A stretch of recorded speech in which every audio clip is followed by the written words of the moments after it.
What is up, y'all? Welcome to another Saturday night live stream. It seems like it's been a year since I've went live. This is so weird. I don't know why that feeling happens every week, but it's only been a week. So how are you folks doing tonight? I've had a really busy weekend. I've been doing yard work out the yin yang, and now today, luckily I got the yard mowed today before it started in, but it's turning into an Arctic cold. Like, I think it's supposed to get down to 25 tomorrow, and like right now it's 30s, cold and rainy, and glad I got it all done. I started in right after supper Friday night, and just getting it all cleaned up, trying to make it all look presentable. Other than that, I haven't really done too much. I take that back. I did like 4 loads of laundry today. I did dishes. I cooked 2 meals. I've stayed kind of busy, but just not nothing to really do with the fish room today. So how are you guys all doing? Let's go to the chat and see who all is here tonight. We've got Jeff Chambers in the house. He says, what's up, Jeffro? What you cooking for dinner tonight? Am I too early? I made, I've been getting those cauliflower pizza crusts, and I made a spinach and tomato basil pizza for supper tonight.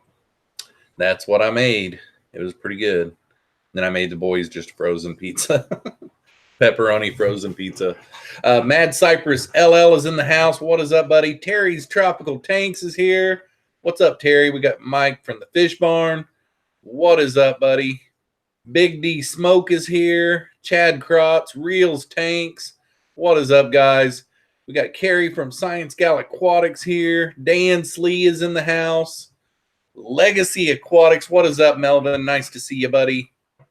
Got Kevin's Aquariums here. Patrick Cooper. Our Aquatics. It's been a long time since I've seen you, so welcome back to the channel. Nice to see you, buddy. Susan SLC is in the house. What's up, Susan? We got Ken Amy in the house. What is up, Ken? He's going to be lurking for a bit. David Haddix is in the house.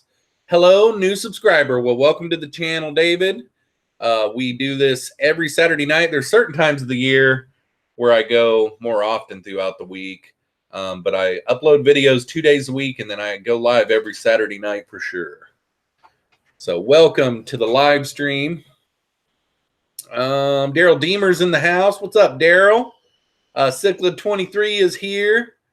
Let's see who else. Angela Turner is here. What's up, Angela? BTW Aquatics is here. What is up, BTW? Let's see who else. I'm getting to where the chat is jumping on me. All right, we're at the bottom of the chat. So, what is everybody up to tonight? I'm just sitting here watching a basketball game, and I'll probably, the last couple of weeks, my views have been low on this live stream, and I noticed a bunch of people weren't getting their notifications until right before I was done going live. So I might go a little long tonight. I haven't went long in a long time, and I think it's about time to do that. The longest live stream I ever had, I believe, was my New Year's Eve one, and that was 4 hours long. So, 186 Element is in the house. What is up, buddy? Playoffs, Jeffro. Don't take it personal. LOL. Yeah, I know, right? The one that I really want to watch, though, is the Game 7 with the Nuggets and the Spurs. It comes on at, like, I want to say 9 Central. Comes on after the Philadelphia-Toronto game, I'm pretty sure. But Game 7s are always exciting. Our Aquatic says, worked all day, washed dishes, took out garbage. Now some Forza Horizon 4v4, work again. Yep. Yeah, I had a bunch of saplings all around the house. Like, my son didn't really do any kind of weed trimming or anything last year. He was in charge of the lawn care last year, and he didn't do any weed trimming up next to the house, and the saplings turned into trees over the winter. And I had a bunch of those to take down, and then I've got 3 large, gigantic trees in my yard that all through the wintertime dropped down broken limbs and stuff like that. And I already had a pile from last fall. So I did all that last night and kept on breaking it down and burning it in my burn pit out back. And then today I got the yard mowed, so it felt pretty good to get all that done. Jeff Chambers says, Jeffro, speaking of Game 7, did you see the Sharks smoke Vegas? Best hockey of my life for sure. I like hockey. I've even been to some actual hockey games, not professional, like, gosh, what is the name of our team here in Iowa? It's minor leagues, but I like hockey, but it's kind of like golf. Like, I like golf, but I can't really, and like soccer too. I love soccer, and like I have been to tons of soccer games, but I don't really ever watch it on TV. It's not like I don't like to watch it on TV. I mean, there's tons of great, great hockey players out there nowadays. I mean, they're so good, and I love to see them fight and different things like that. But no, I didn't catch that. I hardly ever watch hockey. 186 Element says notifications worked right on time tonight. That's awesome. I do know that there's been some crazy stuff happening in hockey. Like last year, I think Vegas won it last year, and I think they were an expansion team last year. And then this year, the first round was a sweep by an expansion team, I want to say. I can't remember the name of the team. It's kind of a different name. But it's kind of crazy how these expansion teams are popping up and building these super teams and having such good success. We got Mary from RNH2O in the house. What is up, Mary? Nice to see you. We got Jamie McDonald in the house. Sorry I'm late. We can get started now. Yeah, no doubt, right? Kevin's Aquarium says, I'm the same way with baseball. I can't watch it on TV, but sit and watch a game at the stadium. Yeah, I hardly ever watch baseball on TV until the playoffs. I start watching the playoffs really religiously, and I used to be that way with the NBA. I used to wait until the playoffs. But ever since the Golden State Warriors, that one year where they almost went undefeated the whole season, the NBA is a lot more exciting throughout the season now. There are games that are happening all throughout the season that are like playoff contention type style games. And the NBA is a lot more exciting on their regular season games. The reason why I used to not like them is it was just slow pace, quiet, not much turnout. Crowd noise was quiet, and they were just like, it's just another game type of thing. But now the NBA is really, really competitive all through the season. So I watched NBA for the last 3 seasons. I've watched NBA on TV nonstop, and I've always watched NFL nonstop. But baseball, I'm still at the point where regular season games throughout the year, I can go to the stadium and watch a Cardinals game or a Royals game or whatever. But throughout the season on TV, I don't watch it until it gets to the playoff season, and then I start watching it. Justin Thibodeau says, go Celtics, go Bruins. Man, if they was to pull that off this year, wouldn't that be crazy? The Red Sox won it in October. Then the Patriots won it in February. Could you imagine if the Celtics win it and then the Bruins? That would be crazy. That would be something to remember forever. I'd be happy for them if they did. Celtics are looking a lot better than they did in the during the season. I was having a lot of second thoughts about them. I don't know who's going to win this one between Philadelphia and Toronto. I would say Toronto. Kawhi Leonard's pretty strong, but I don't know. The East is going to have 2 good playoff series. Boo, Red Sox. Yeah, Cyclid 23. Boo, Red Sox.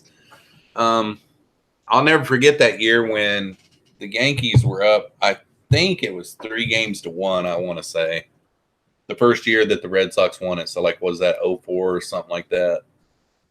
And, you know, it seems like they were only 1 or 2 outs away from closing out that series, and the Red Sox just went on a run and, you know, went to the World Series, and the rest is history. But I thought the Yankees had that one sewed up, you know. So crazy. Justin Thibodeau says going for the Grand Slam in a calendar year, we're title town. I know. Like, not too long back, they were showing a thing on ESPN, all the titles since 2000 in Boston, and it is crazy. Just crazy. Yeah, Cicla23 says, don't remind me, up 3-0. Yeah, and it seems like there was only a couple or 3 more outs, and they had that game won too, you know, and then just boom. Big D Smoke says, I don't want to talk about that. Jeff from Valley Fish is in the house tonight. What is up, Jeff? Susan for SLC Aquatics says, so, Jeffro, how are the new plecos? Which ones? I'm trying to think, because over the last couple of months, I've got tons of new plecos. I just was looking at videos that are coming up because I'm so far ahead right now. I only need to edit one more video tomorrow, and I've got all of my May videos done. Like, the last Thursday of May, I think, is the only one I've got left. I think. There's only one more video I have to upload, and I've got all of May done. But I was looking earlier because I think the video that I did of the unboxing of the plecos that I got when I was in Colorado, I think that one's coming out this week. I don't think that one's aired yet. And then I got a single giant pleco that I did an unboxing for, but that one won't be till May. And then I've also got some plecos whenever I was at the swap last week. But all my plecos are doing good. This time of the year right now is really good because they like to spawn during these thunderstorms and stuff. I had some albino spawn this week, and yeah, so there's one thing that I am going to do, though. I haven't ever summer tubbed plecos, and I'm going to summer tub my super reds because they haven't been very prolific, and those are the ones that everybody wants the most of. You know, hardly anybody ever wants albinos, and I've got like a surplus of those, and I hardly have any super reds. So I'm going to take my super reds out this summer, and I'm going to summer tub them in like a big pool and try to get that going. Reels Tank says, are those catfish meowing yet? Actually the punchadas, whenever me and Mikey caught them, because Blake had them in great big giant bags, and me and Mikey caught them and rebagged them the night before I left his house. And whenever we were grabbing them out of the bags, they were squeaking, you know. It was kind of cool. I had never heard them. I mean, like, I've caught channel cat before that squeak, but yeah, I think that's another nickname for them, the squeaker catfish or something like that. But it was kind of cool. The multi-punctadas did. Justin Thibodeau says he named the puffer Emma. You know what? I haven't named it yet. I haven't ever named it. Dank and somebody else both came up with a really good one. I can't remember what it was. I'll have to go back and look at the comment section, but that's a great reminder. This month at work has been the busiest month of my whole entire career. Like, Tuesday, I'm delivering my last chair, and I'm breaking all of my sales records this month. Like, and then, you know, not only are you trying to deliver a ton of equipment in a month, but you're also trying to make order rights for this month. So writing up new orders for future business, and you're also needing to market like I've been doing. Like, it's been really, really busy. So Yeah, I need to get on that because I need to name the puffer. Let's see here. Oh, Angela Turner's asking me. Yeah, I know. I need to go back and look on that video because the one that I wanted, two people said it, and it was Dank and somebody else.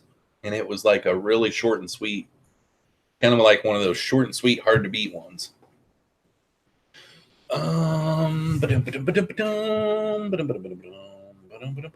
Mortal Slayer 82 is in the house. What is up, buddy?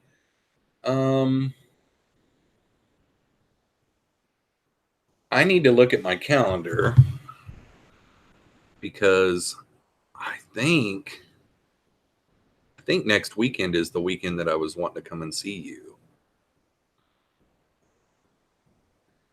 I've been really terrible about that too. Okay, so next weekend.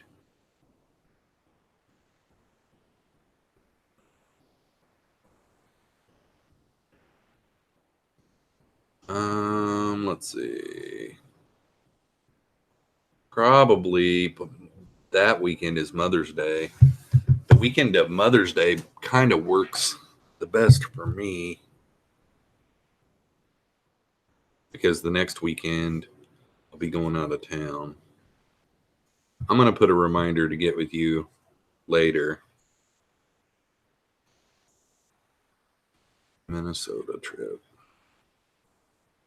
Mikey from Mile High Plecos was just trying to call me. Okay. So let's see. Yeah, I haven't named the puffer yet. I need to do that.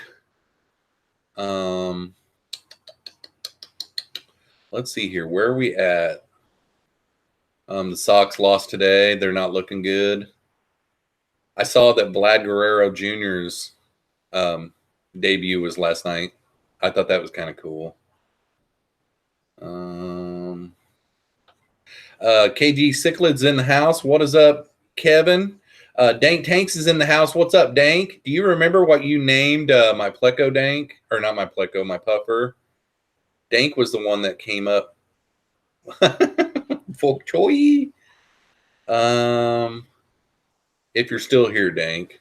Jeffro, can I buy a Super Red from you? I got someone that sent me a message last night. Well, I don't know when they sent it to me. They might have sent it to me like a week ago or so. And I need to go down and look. I don't have very many. Like, I know that I got one in my low boy in here that was a straggler because I took all the babies out of there and I put them in the little grow out down in the basement. And I just don't have very many. He was wanting Super Reds and the Calicos. And I don't have very many Calicos either. I've got a really cool Calico in here in the low boy that I never knew about. I always thought that it was a chocolate, but it's mostly a chocolate Calico, and then it's got little blotches of orange all over it. And the older that it gets, the better it looks. It's really kind of cool.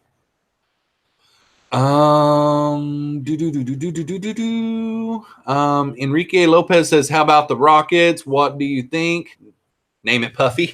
Yeah, someone said Puff Daddy too. I think that was pretty cool. The Rockets are looking good. Last year, if it wouldn't have been for Chris Paul hurting his hamstring, they were on a collision course to beat the Rockets. And, I mean, they can do it. I think one thing has to happen is James Harden has to not get, like, he always has some kind of a bugaboo where he just gets tired and almost gives up almost like. I don't know if he runs out of energy or what it is, but he had like a part of this series where that same thing happened, and they kind of got lucky because they needed to have as much rest as possible to go up against the others. Vanessa from MSA Ness is here. What is up, Vanessa? Contact me. I'd love to buy one from you. Let's see here. Cichlid23 says, you have any L183 or L201s? I don't have any L201s. I've got 3 L183s left out of 6 that I originally got. And I got a male and 2 females, but they haven't bred yet. So don't have any babies. Name the puffer Bob. That'd be funny. Pam from 54 Punchies in the house, getting better slowly but surely, Anthony. That's good to hear, Pam. Puff the Magic Dragon. Yeah, someone had said that too. Just so everyone knows, Bugaboo is an official sports team. Or official sports term. Yep. Jeff from Valley Fish says, want to see the basement pond update. I'm probably going to be moving that thing outside. I'd like to get a larger one and put my super reds in the large one and do just a simple, I ordered just a submersible cheapo Amazon pump to pump water out of it and up into a simple little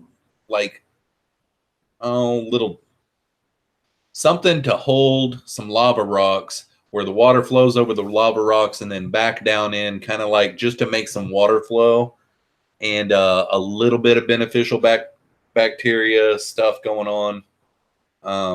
But I don't want to filter it a whole lot. I would like to maybe put a bunch of pothos in with the lava rock to maybe help filter out some nitrates and stuff, but I want to do some outside. I think that it'd be really good. So that one, I was going to try to get all that done this weekend, but it's just too cold outside. And plus, I'm not really ready to stock anything yet anyhow. So we'll look at next weekend. Dang Tank says, ball don't lie. That is the truth. I use that all the time. That was Rasheed Wallace. I liked Rasheed a lot. He was great. That Pistons team was great too. I liked Ben Wallace and I liked Chauncey Billups and I liked Rip Hamilton. I wasn't really necessarily a Pistons fan, don't get me wrong, but they were all a bunch of cool dudes. And Rasheed got a technical because he fouled someone and it wasn't a foul. And he always fought with the refs. There's a lot of people like that, but he always fought with the refs. And whenever the guy shot the ball, he bricked it, and he said real loud to the ref, the ball don't lie. And it's the truth. 9 times out of 10, if it ain't really a foul, but they called it a foul, it's like one of them ticky-tacks, they usually miss it. It's like the truth. The ball don't lie. Charlie's in the house. What's up, Charlie? John Bedker's here. Lumpy's cheating with Michael's fish room. Uh-oh. That's all right. Let's see here. I bought a pair of 201s off of him. Susan says, see ya. Have a great stream. I may be back. All right. Sounds good, Susan. Carbon really says, name it Mr. Salty. Yeah, I know. It's kind of cool. I think eventually you have to kind of convert them like over the years. But I know in my my fish room tour of that Chris, gosh, what was his name? He's the vice president, or he might be the president now. I can't remember. He's either the vice president or the president of Jeremy from Sergeant Tank's fish club. And he had a green spotted puffer. And I don't remember him saying anything about how it was full salt. Can't remember. RKL Aquatics is in the house. What is up, RKL? Late, I mean. Yeah, you said later. You said later and then hi. Like pretty much like a hi bye.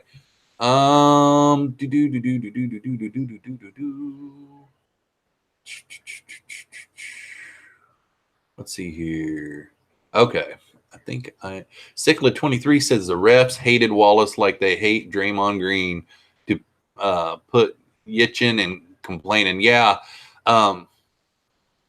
Ben Wallace, he didn't complain as much as Rasheed did, but Rasheed was a Wallace too. So that's who you're talking about. But yeah, Rasheed, he would just get really angry. And like, it's the same way with Draymond Green. I mean, like, he makes you feel uncomfortable sitting here at home. Like, you want to just tell him to shut up, dude.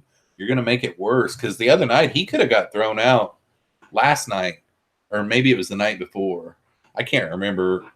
But, like, he had just got a technical, and then he was screaming and pointing and yelling at the ref, like, within 5 minutes later. Like, it's a wonder he isn't thrown out of that game. Jason Tatum's really good, Justin. He is really good. He's like him and Brown. What's Brown's first name? Can't remember. But Jason Tatum, he works really hard in the off season. Like, he's in the gym all day long, every day. He is a great young talent. He can drill spot up threes.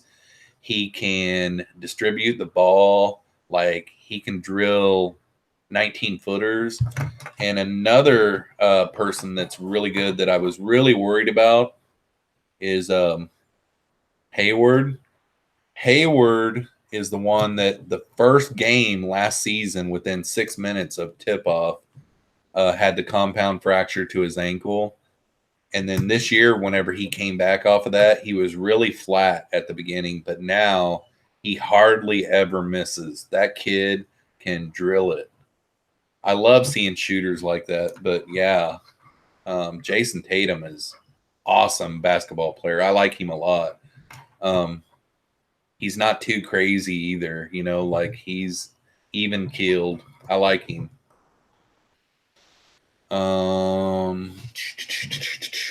Let's see, where we at?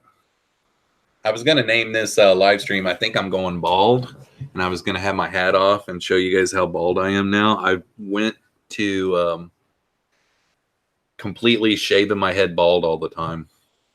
Like, my bald spot was so big that it was just like one of those type of deals where I might as well just start putting in the work. I've got a electric razor that helps me out, and it gets it kind of close to bald, but that's probably what I'll stay with, is just that, because it kind of sucks to shave it with the shaving cream too. Mortal Slayer says, I picked up an L135 the other day. Got a few plecos lately. Awesome. Nice. Yeah, I picked up a bunch lately as well.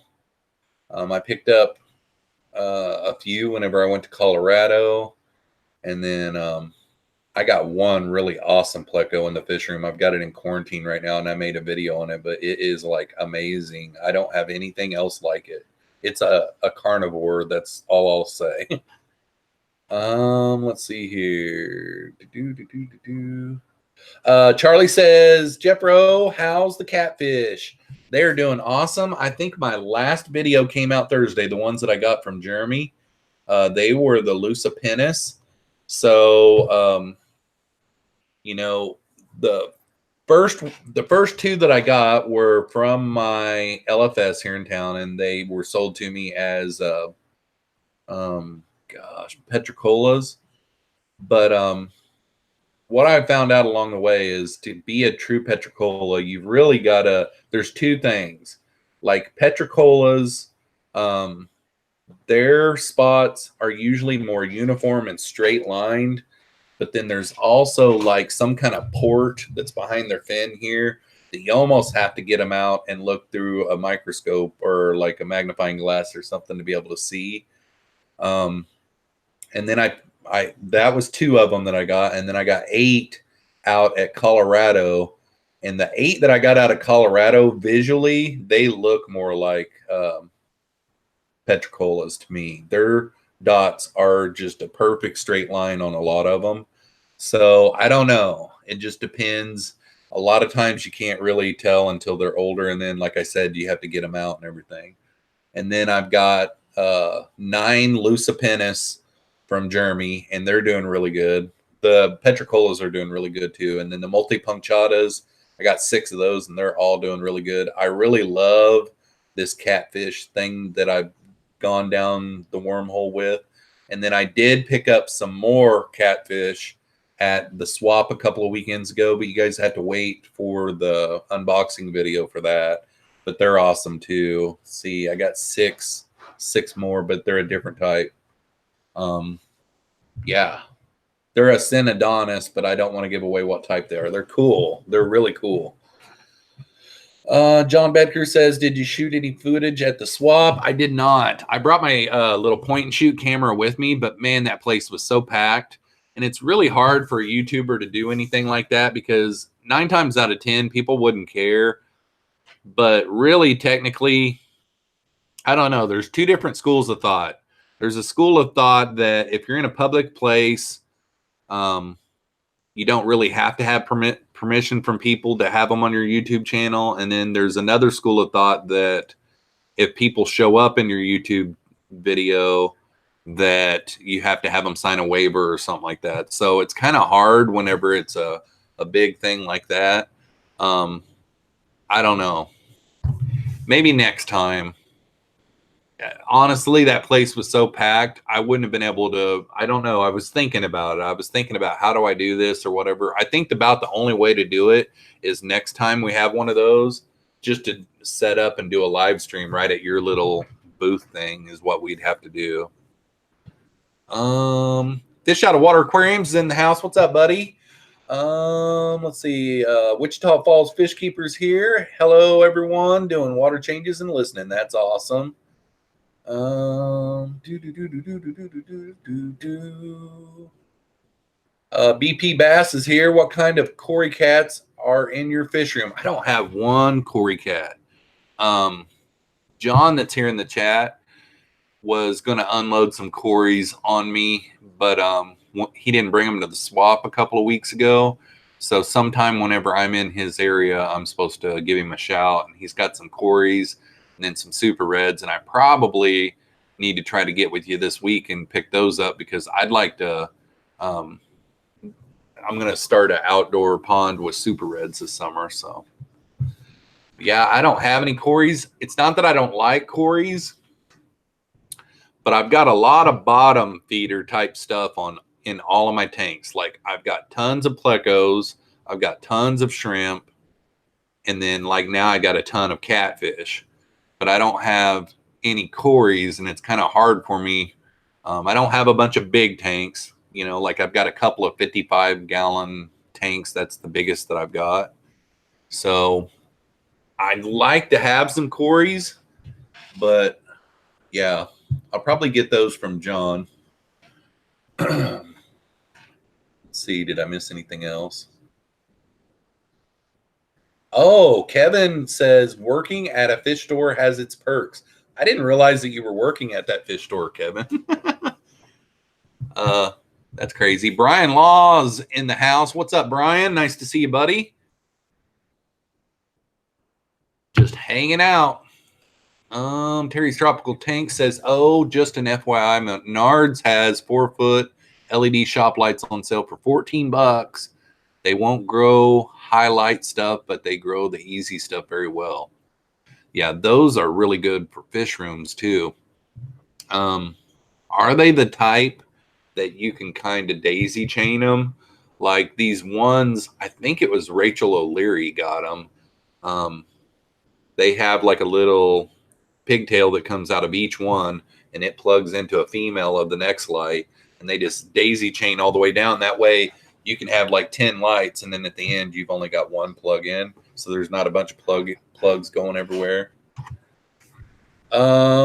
Jeff Chambers says, wait, cauliflower pizza crust, you eating keto, bro? I'm not doing a keto diet, but I don't do bread. Like I've got all breads cut out of my diet.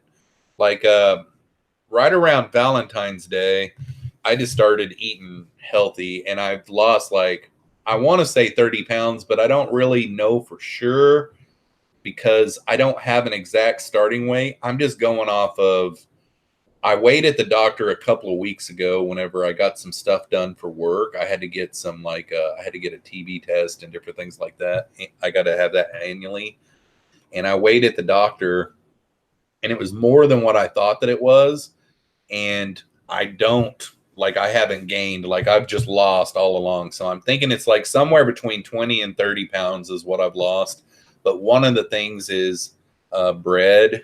I've cut bread out, and my daughter, she eats vegan. Her and her boyfriend are vegan, and she had told me about this cauliflower pizza crust, and I picked one up, and I love it. Like, it tastes like a thin and crispy pizza crust is what it tastes like. You can't tell that it's a cauliflower pizza crust. It's amazing.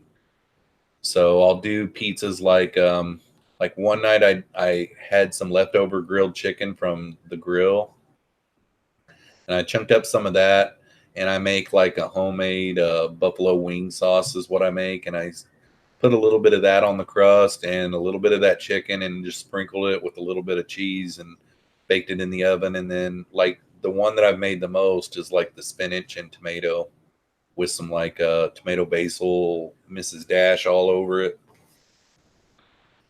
But yeah, it's good.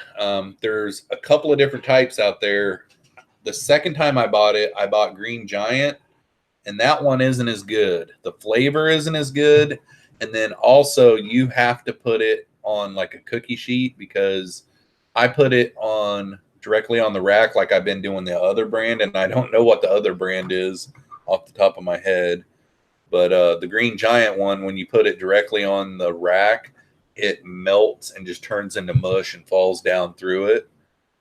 But the second time I baked it, I put it on a cookie sheet, and it got crisp and everything, but it was just like punching you in the mouth with cauliflower flavoring. And like, I like cauliflower, but I don't want to taste it as much on my crust. I guess what I'm trying to say is, like, it's not as good as what the other one was. Justin Thibodeau says Paul George had a similar injury and back hardcore. Yeah, I saw Paul George's, and I also saw Gordon Hayward's, and then what was the other one? It was I think Paul George was whenever he was he in the NBA or was he in college? I can't remember. There was another one too. That was really bad, that was on like Kentucky or Louisville or something like that. And then my son had one very similar. His was the fib and tib. And it was just like, right on his shin bone, it was bent like this, and I walked up. I got there before the ambulance and everything did. I was like one of the first ones on the scene. His best friend just called me, and I happened to be here working in the office. And my son was trying to get up and everything. Like, he had head injuries too. And then his neck was just the whole side of his neck. The skin was just all flapped open where his head went through the winch or the back glass of the car. He was on a moped driving down the street, and this girl was parked, and she started up her car and did a U-turn in the road right in front of him. And his leg hit her driver's side rear door of her car, and then his head and neck and everything went through her back glass. But yeah, it's a bad injury. It sucks to see it too. Like, for a long time, it really bothered me, like, because I couldn't get it out of my head of seeing my son with that injury. It's just it's something about, like, you've seen, like the worst one. Gosh, what school was that? I want to say it's Michigan. There was this girl that was in gymnastics, some college team. I want to say Michigan, but she's doing like some kind of flips. And when she lands, both of her legs break right at her kneecaps when she lands. And then they just fold. Her legs just folded forward, and that was a bad one to see. Boy, I'm way behind in the chat.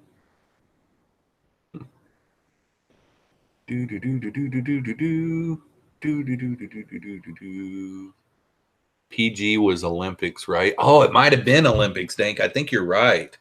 I think he did get hurt during the Olympics. That's right. Yep.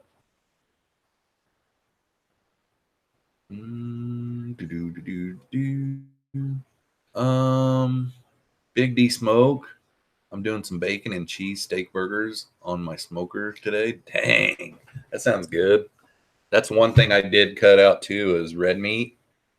So like one time I ate a Junior Whopper, and then I ate a ribeye steak one time. And I think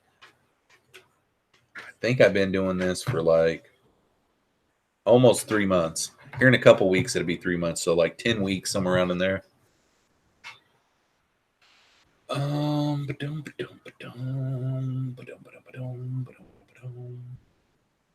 Paul George was on ESPN's smallest feet team.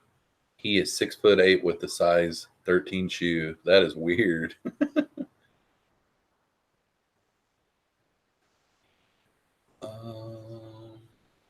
Yeah, there was a guy, RKL brings up a good point. There was a guy here in town not too long ago that he was riding with two buddies on bikes, and I'm just hearing second or third information, but supposedly there was a girl, I think it was a girl, was texting on her phone, and she rear-ended him, and he lived, but he was messed up pretty bad. They had to fly him to Des Moines. My High Pleco says, does he ever talk about fish anymore or just dieting and injuries? Welcome to the live stream, Mikey. Glad you could join us.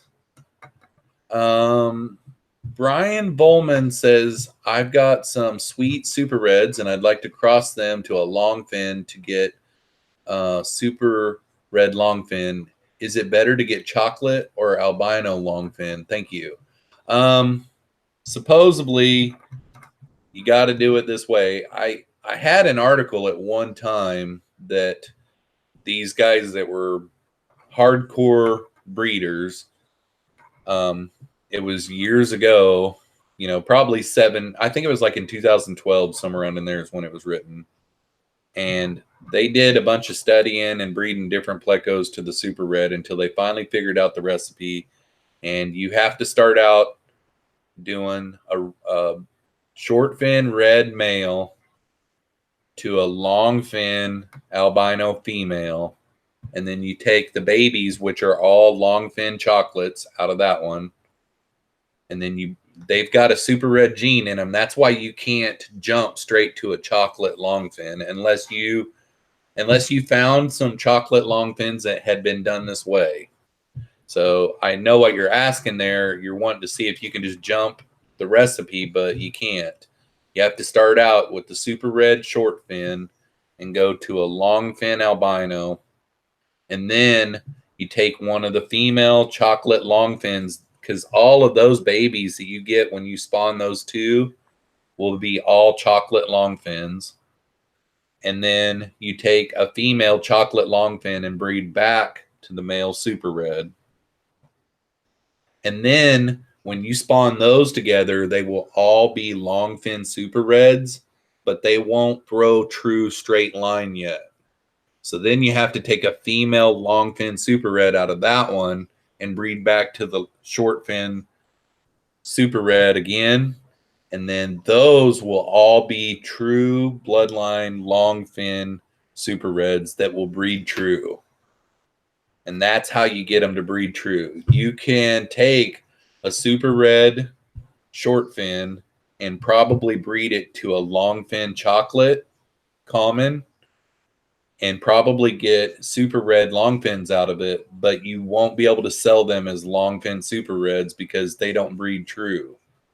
So like I would be really upset if I went to Aquabid and someone was selling longfin super reds and I was paying out the butt for them like you do, and then I breed them and they just come up with all kinds of different colors because they're not a straight line.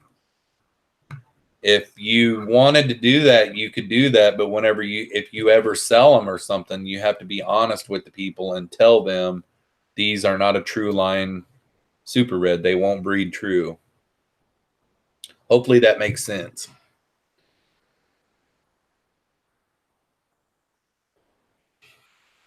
Oh.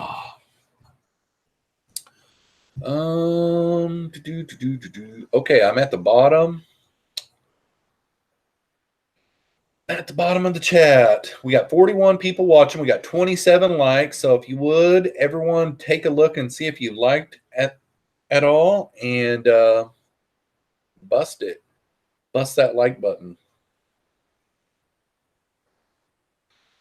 All right, let's see. What did I miss? I wear a size 11 shoe, and I'm only 5'9", 5'10", somewhere around in there.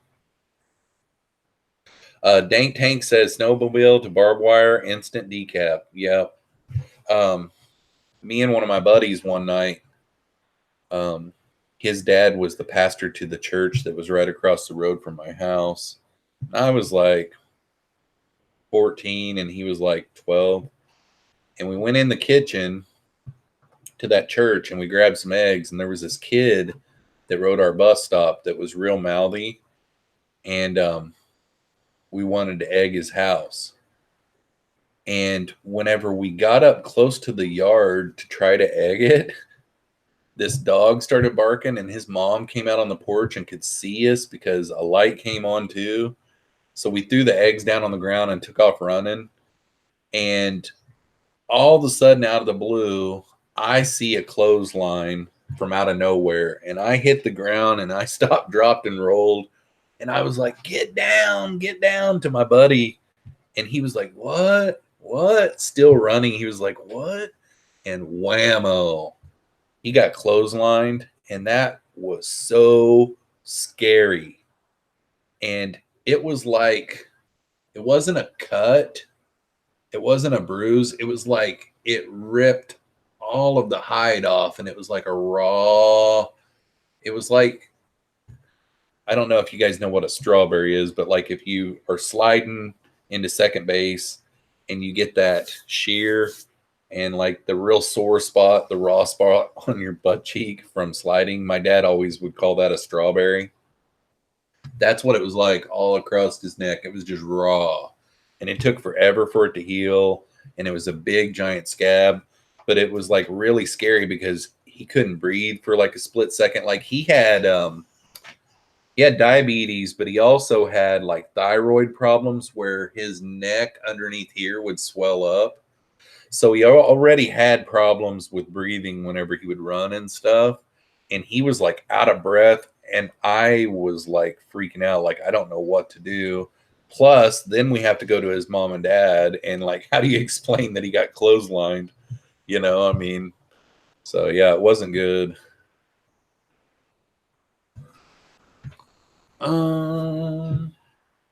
Cichlid 23 worked with a guy that was 5'8" with a size 14 shoe. Jeez.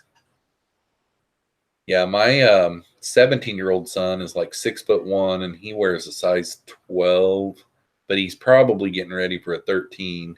The only nice thing about that is over the years, I've always bought him Air Jordans. Like he has probably 15 pair of Air Jordans. And one of these days he's going to get to where he can't cram his feet in them anymore. And I'm going to hopefully be the benefactor for it. Boom.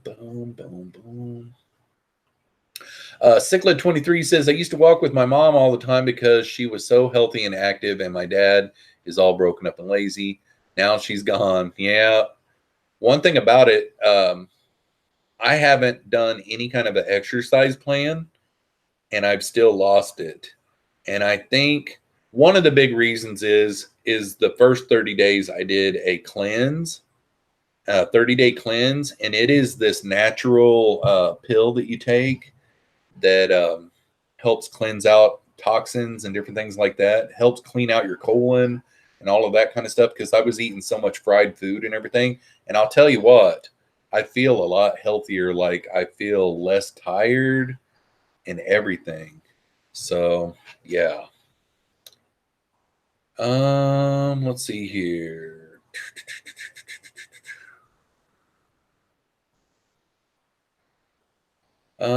He was a perfect nose tackle for Pop Warner. Oh, I'm way behind now. Whoa, how did I get back up there? Cichlid 23 says, yeah, those health scares will do it. My problem is Mountain Dew. I was drinking about 7/8 per day. Oh my golly. That's one thing that I haven't drank a lot of in a long time. Like back in 08, I stopped drinking regular pop, and I've drank diet pop ever since. But me and my son last week I took him to a doctor's appointment, and we stopped somewhere, and I got a Diet Dr. Pepper. And I mean, It tasted like it had pancake syrup in it to me.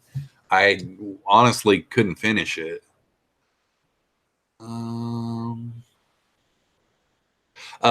Big D Smoke says there was a kid on my son's baseball team that wore a size 14 shoe at age 12. When my son was 12, he's got this kid in his class that's 7'1" now. And at 12, he had a size 16, I want to say, and he was already over. He was like 6'2", 6'3", somewhere around in there, at age 12. And his sister is getting ready to go into 6th grade, and I know that she's over 6 foot. She towers over me. And mom and dad are both tall. Like dad's 6'8", and mom's like probably 6'2", somewhere around in there. But yeah, he wears like somewhere like a 26D or something like that shoe now. 7'1" at age 17. Jeff Chambers says, man, my Shelleys are going nuts with Fry. You ever get the ones you were after? I did. I've had them now. Gosh, I probably had them now for about 3 weeks. But the video, I don't know when that video is coming out. Let me look. I may buffer here for a second, guys, but just bear with me. But I can tell you, they're Alto Lamprologus Compressiceps, and they're the dwarf Sumbas. And they're awesome. I did get them. Let's see. It's been like 3 weeks ago or so now.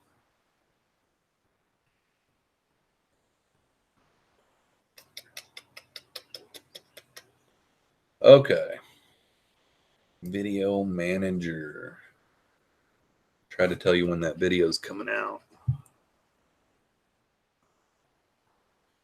Whew. These Yeti mugs keep your coffee hot now. It is still burning my tongue. Man, this thing's acting so slow.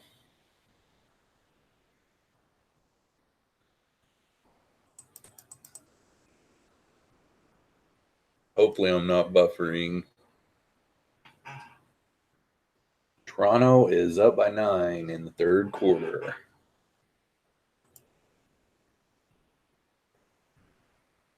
This thing is acting so slow.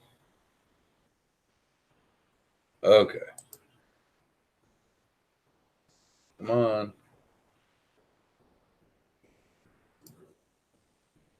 Wow.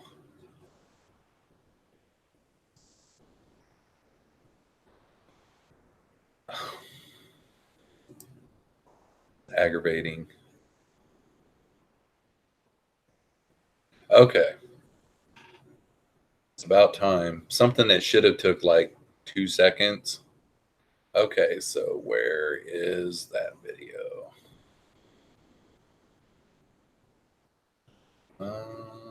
Where are you? Okay. May 13th. So we still got a couple weeks left. They are awesome though. I have put some I put like 6 endlers in there with them to help them feel more safe, and they come out a lot more often now because like the first week I had them, they just stayed in their shells. Every time you walked in there, just boom, they would just go to their shells. But now that I've got a few endlers in there with them, they stay out of their shells all the time. Rob 93 is in the house. What's up, buddy? He may be 7'1", but he better be able to play D and shoot threes. He his 3-point shot, I think he averaged like 30-some% this year. He can drill them, but it's just not a very good percentage. He needs to work on that.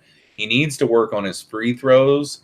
He does great with defense. Like he broke our school record for blocks in a season, and I'm pretty sure he's already passed for lifetime school blocks at our high school. That might not be saying much, but back-to-back trips to the championship game and then won one. But yeah, definitely. He's got a lot of like offers already. Like he's got an offer to go to Kansas, full ride scholarship offer, UCLA, USC, Baylor, both of the Iowa, like Iowa State and Iowa. I'm trying to think of others. Duke is talking with him, but they wanted to see him on his traveling team this summer. So, yeah. Wait until you get to the NFL. The speed is a lot different then. Pam says one of my aunts was 6'9" and her husband was 6'11". They had one boy that was 5'6", but he wears a size 15 shoe. Good grief. That is a weird one, isn't it? Jeffro. Oh, okay. I already read that one. But you'll be seeing that kid play on Saturdays on ESPN. I can promise you that. I can't wait to find out where, like this year, I don't know when, but this next school year is whenever he will sign. And I can't wait to find out where. I'll automatically be a fan because I'll want to take my son to some games. It'll be kind of cool. The last guy that we had from our town that went pro, he was older than all of my kids, and we didn't know him like that to be able to get tickets or anything like that, or be able to go behind the scenes. Like when Xavier goes, I would say that we'd be able to go behind the scenes every once in a while. I mean, I'm sure there's going to be a lot of people like that wanting to come out of the woodwork, but I would say here and there, we'll be able to get tickets and good seats and different things like that and be able to go follow him and watch him and stuff. But the last guy from here that went pro, his name was Tyler Sash. And I want to say his second year in the NFL, like he played for Iowa here, and they went to an Orange Bowl, which back then it was before the, playoff thing, but still the Orange Bowl was really good.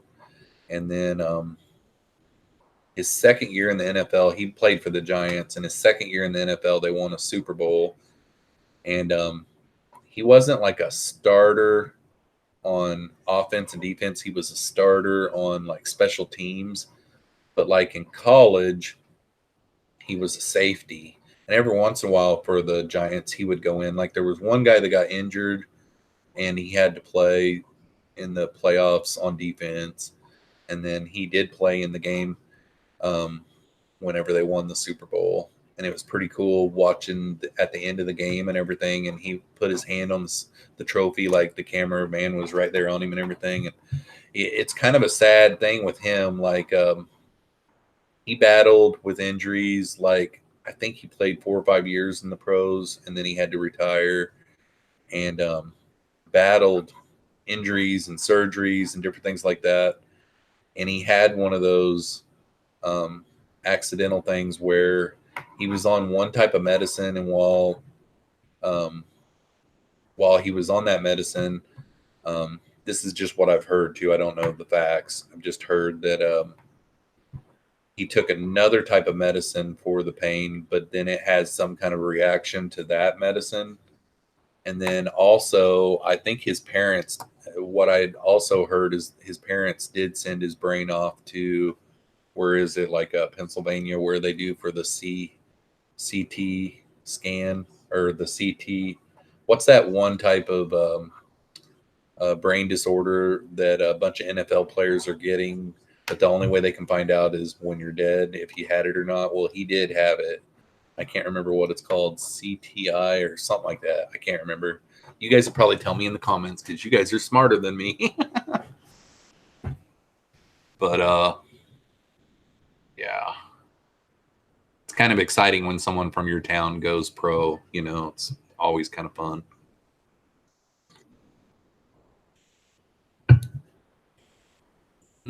Justin Thibodeau says, my mom is 5'1" and my dad is 6'9", and I'm 6 foot even. Yeah. Like, I'm 5'9", 5'10", and my oldest daughter is 5'2". That's what size her mom is. And then my second to the oldest daughter is like 5'8", 5'9". And then my 17-year-old son is like 6'1", 6'2".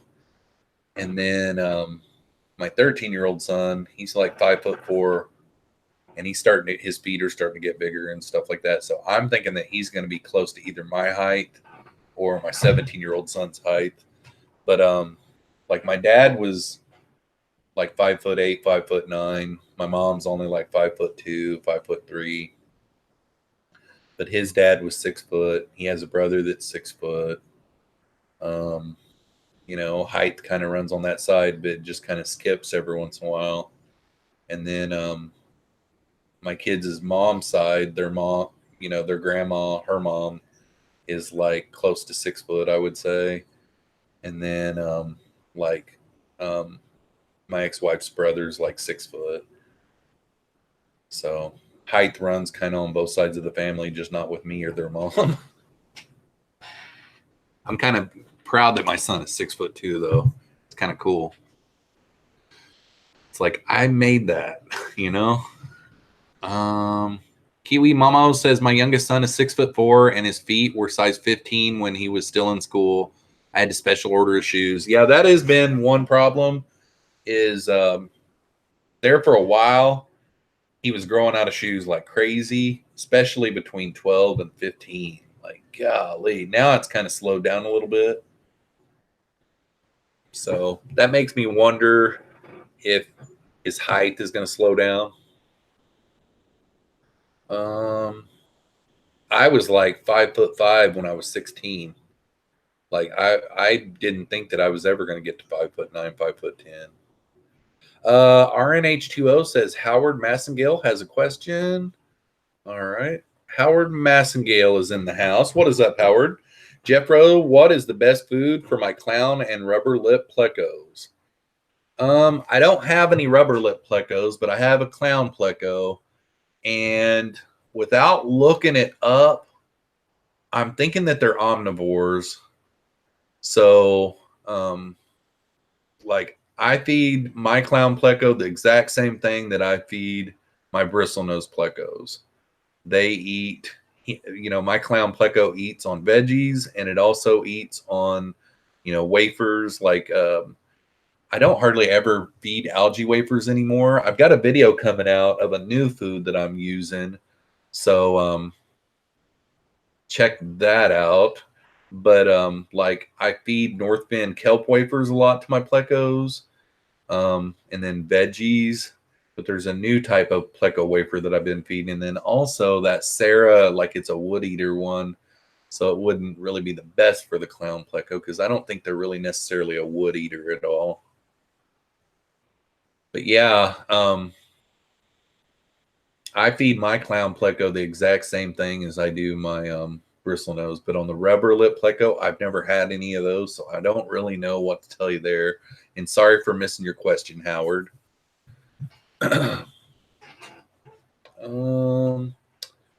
Justin Thibodeau said, asparagus killed a small colony of rams, horned snails of mine. That's a tough feat. Dang. That makes me want to double think asparagus. I was looking for some pleco versus food videos, and you guys got to see the mushroom one, so that one's already out. I just shot last weekend, which it's really a good one. I did pleco versus bok choy. It is a Japanese cabbage, and it made for a really good video.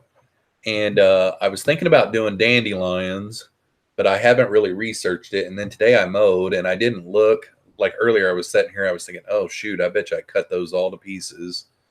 But I don't know if you can feed the dandelion the flower or just dandelion leaves. So I'll have to research that. That's what I need to do, is research that. I did buy a yellow squash today. I'm going to feed it to them this week. I don't know if I'll make the video yet or not. If they like it really good, I might go ahead and, I don't know. I don't know what I'm going to do. I bought a yellow squash at the store today. Yes, but I'm about to get a burger. Nice. Mr. B's here. What is up, Brandon?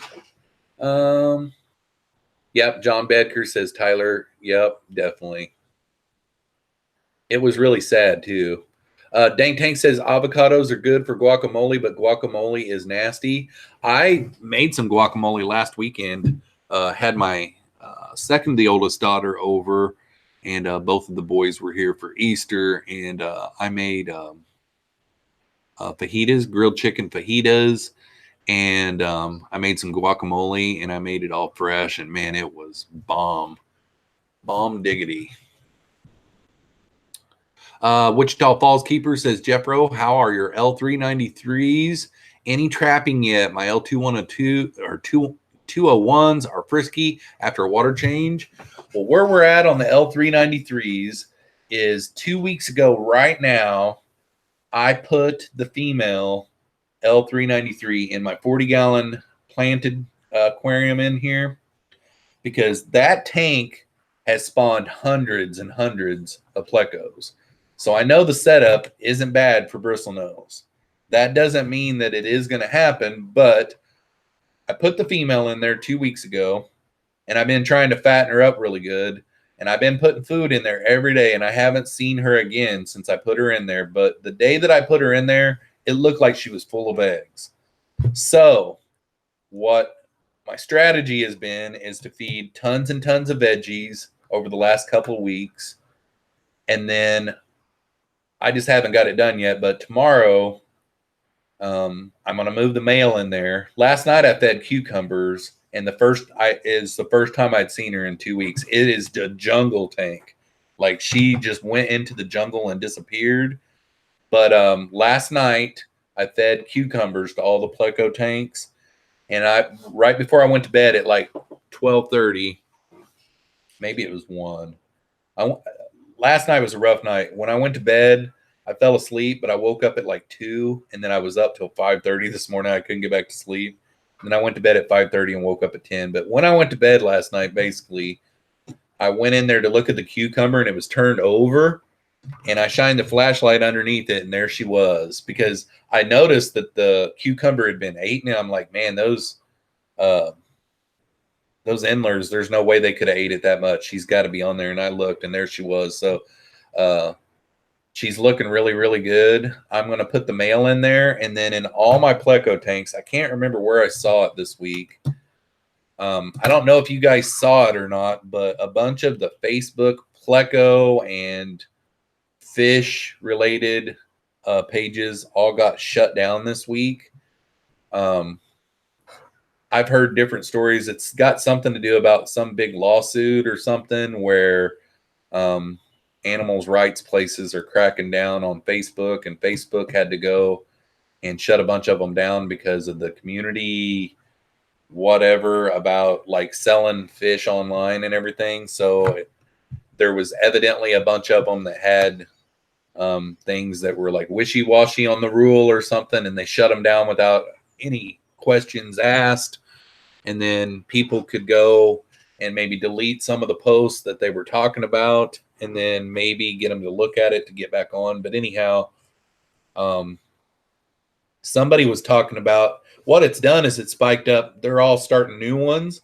So a bunch of people are coming on there and, you know, talking and chatting and everything. And this one guy was talking about how for 2 weeks straight, he did 20% cold water changes every 2 days for 2 weeks straight, and got, I can't remember what type of pleco it was now, but I think I might try that on all my pleco tanks, because right now it's the thunderstorm season, and I think it would help them think that it is like the flood season or whatever.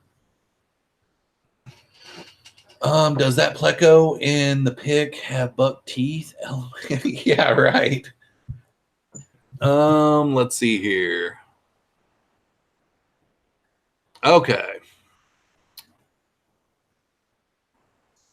Let's get back down here and get caught up.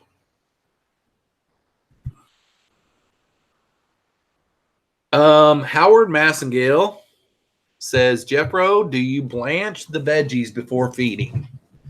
The only one that I ever blanched was the corn on the cob.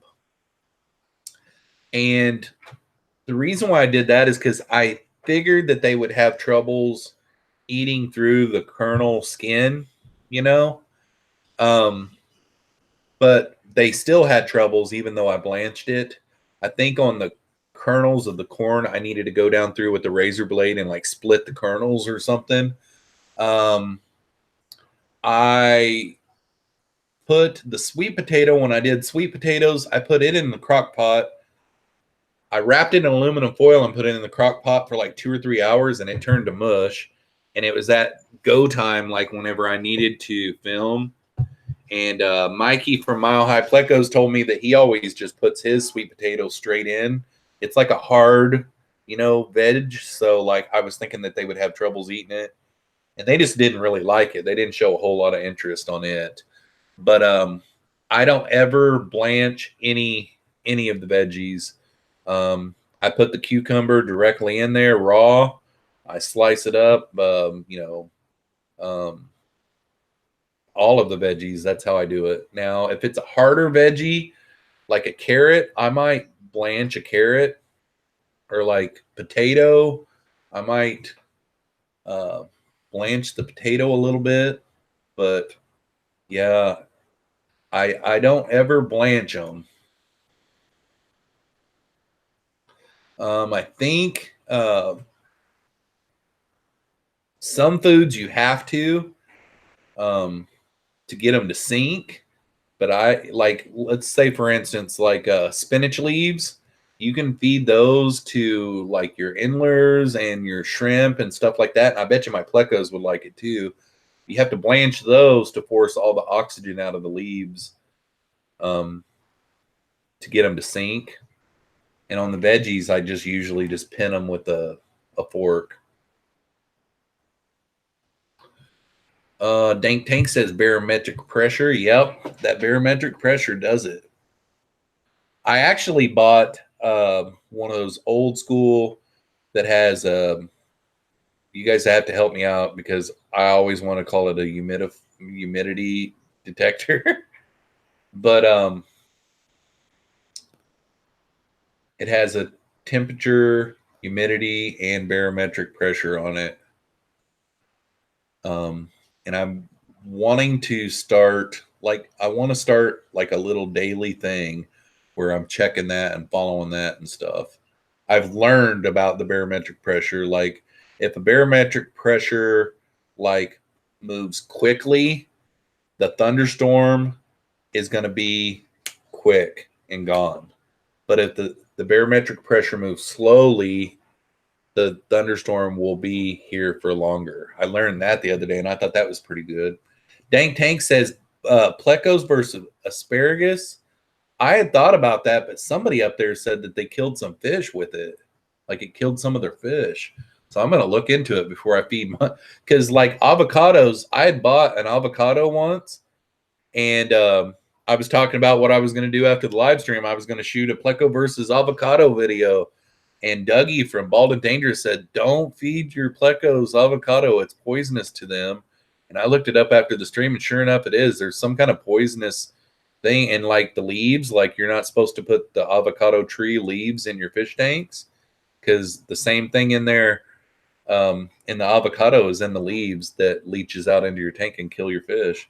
Frank White says, I'm 6'5", and it's a pain in the butt walking around basements and not braining yourself. It's like everything is made for Middle Earth hobbits. Yeah. Imagine being over 7 foot and walking through a doorway. Like all doorways are like 7 foot. And just think of the ceilings too. They're 8 foot in most places, I mean, D from Down the Wormhole is here. What is up, D? Dank Tank says, I've done it a bunch of times, Jeff. Awesome. So they must have really liked it then. John Bedker says, I've been doing 50% water changes on my discus pair daily, trying to get them to spawn, plus 1 cube of bloodworms, beef heart, and brine shrimp daily, hoping the rain will trigger them. Good luck, man. Did you see any more action out of your L46s? Oh, you used the canned ones? Okay, cool. Sweet, Dank. Dank always comes up. Oh, by the way, also, like Wichita Falls Fish Keeper at the last live stream last week at the end said, check out bok choy. I went and got it, And I did a video and I was bragging on it to Dank, and Dank was like, I came up with that idea, by the way. And I remembered right when he said that, I remember way back, he had mentioned it numerous times. And in my video, I'd already edited it and put it on YouTube when Dank is telling me this. And in the video, I gave all the credit of coming up with the idea to Wichita Falls Fish Keeper. It is what it is. I didn't mean to do it. I just forgot. But Dank reminded me. He's good at that. Jason Kimmett's in the house. He says, Jeffroz, what's your top bucket list L Series Pleco? I want some L264s. The last time I found one for sale, it was dead of winter, and it was going to have to be shipped. I guess I could have done airport to airport, but I didn't think to check with them to see if they could do it. It was an Aquabid person. Right now, I've ordered so much fish as in the last couple months. I'm kind of on saving mode right now. But L264s, like the gray ones, oh, they're so beautiful. Like, I'd like to get some of those.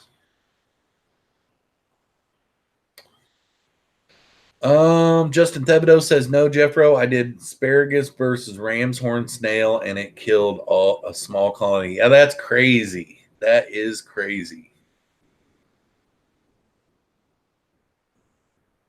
John Becker says both zebras were still in the cave together, all the lights out. Nice, man. Hope that goes good. Wichita Falls Keeper says, LOL, sorry, Dank. Dank says, but yeah, I have fed it to shrimp, plecos, and snails. Never had a problem. I did use the canned variety, but I don't know. Not saying I couldn't be wrong. Yeah. The Fish Tank Barn says, Jeffro, did you ever get those shell dwellers you were looking for? Yeah, I looked it up a little bit ago, and the video for that comes out on May 13th, but I did get them. They are awesome, man. I got a bunch of juvies. I got like 10. No. How many did I get? Maybe I got 6, and he gave me 1 extra. I know he gave me 1 extra. I got them from Aquabid, actually, and the price was really good. All of the ones that I was finding that were adults were like $30-some a piece. So,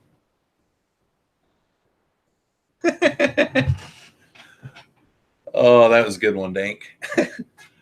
Jeff Chambers says L264, the Sultan Pleco, question mark. They are dope. Yes. The Sultan Pleco. I think they also call them the Vampire Pleco, but I love the L264. I like the L134s too. The only thing I don't like about them is I've only seen them in person one time, and on video they look so much bigger than they do in person. I mean, they're small. Mikey from Mile High Plecos, when I was out at his fish room, he's got 12 wild caught ones that are like probably going on 3 years old now. And I mean, he's got a lot of money tied up in them things. I mean, but they look huge on video, and then you get there in real life and it's like, whoa, them things are small. Because my L393 male is huge. Yeah. I almost said L186 element. The 186 element says Jeffro Pleco versus cheese. That would be a good one, but it's just like, would that be bad for their digestion? That's the only thing I'm worried about there, because in real life, if we eat a lot of cheese, it's plugs you up. I guess it's the only way to really say it. You know, clogs up your not your digestion, but your you know what I'm saying. Because I know if I put a block of cheese in there, they're going to eat a lot of it, because there's 30 full-grown bristlenose in there. And in this last bok choy video, it's probably one of the best for showing good macro shots of how big they are now. This one male is huge. And like last night when I put the cucumber in there with them, it's completely gone. All that's left is a fork. That's the first time I've ever had a cucumber put in that tank where everything skin and all. Pleco versus Crab Rangoon. Yeah, Justin, I would like that. Brandon from Mr. B's Fish and Things says, do you keep any whiptails? I'm thinking, want to get some. Anyone? Mikey from Mile High Plecos does. And he offered to sell me a proven pair because his terminology is they're dummies, you know. They keep on kicking the eggs out. Like you have to find them really, really quick, like right whenever they put the eggs in the cave because they kick them out. This is his anyway, but they're really awesome. If you go back and look at the video that I shot, it will show the ones that he's got. But like he offered to sell them to me. There, you know, so if you hit him up, he would probably sell them to you and send them to you. You know, I think it's kind of pricey what he was offering to sell them to me for, but at the same time, like I don't think they bring a lot. I think the babies maybe bring, gosh, I mean, you're finding juveniles to young adults all the time for less than $20 a piece for sure, like $10, $12 for sure. But a proven pair that would breed for you pretty easily, you know, they're very prolific. But I thought about buying them, but I had spent a lot of money on that trip, so I backed out.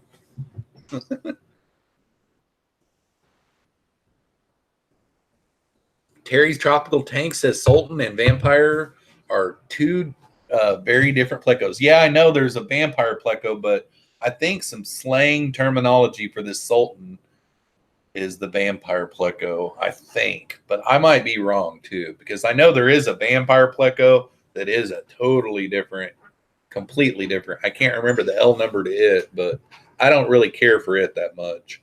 And it looks like a vampire, like its face and its eyes, and then like how the mouth kind of goes down. It's kind of cool.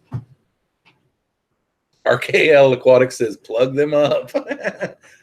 Yeah, I don't want to mess up their digestive system. Jeff Chambers says, Jeffro, you had those Cheese Creeks breed out yet? TM Aquatics has a tank of Sultans in his last fish room update from the other day. Yep. I was thinking if he ever got his going, I'd probably get some from him. And then if not, just the next time I see him up for sale.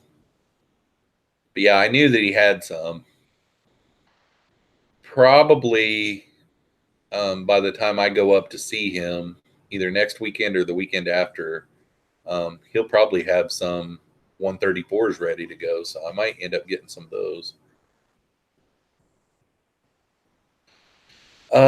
Wichita Falls Fish Keeper says, I used to love my L134s. Now I'm trying to get my L236 group going. They are gorgeous. Yeah, I love the 236. They are nice. Pam says, I'm going to put the camera on my Farrellas tonight, Mr. B. Nice.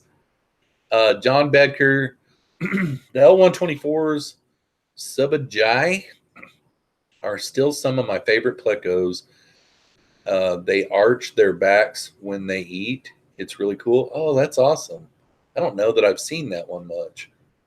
Denny's Fish Tank says, Jeffro, how often do you put cucumber in with your plecos? Oh, wait a second. Jeff asked about my Cheese Creeks. I have not got them to breed yet, but I did say earlier in the stream, but it won't take me very long. I'll try to do the non-extended version this time.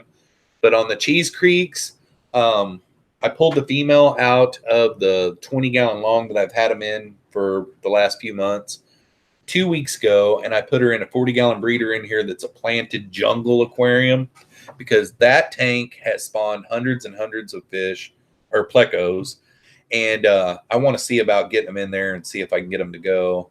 And I've just been feeding her a bunch of veggies every day, and then tomorrow I'm going to take the male and put him in there with it, and then I'm going to start doing 20% cold water changes every couple of days for the next couple of weeks.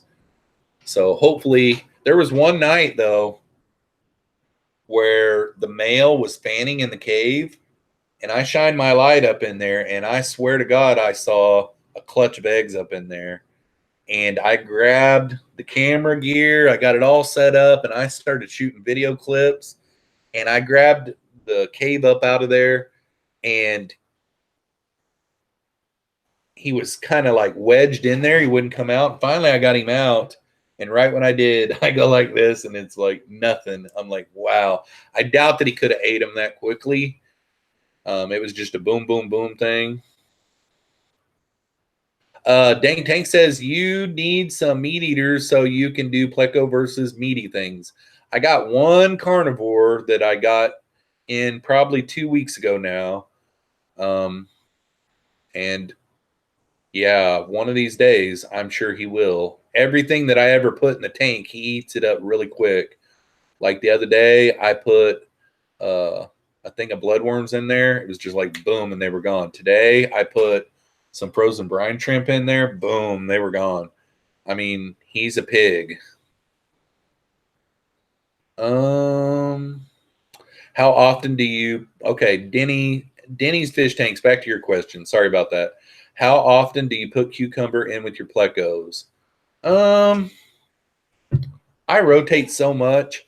So like, if I'm trying to get some plecos to breed, I'll do veggies a lot, like a bunch. But for the most part, on average, I do veggies like once a week. And basically what I do is when I'm at the store, I think, what did I feed them last week with veggies? And if it was like cucumber or zucchini, then I'll grab some green beans and I'll do green beans. This week I did green beans and zucchini both in the same week.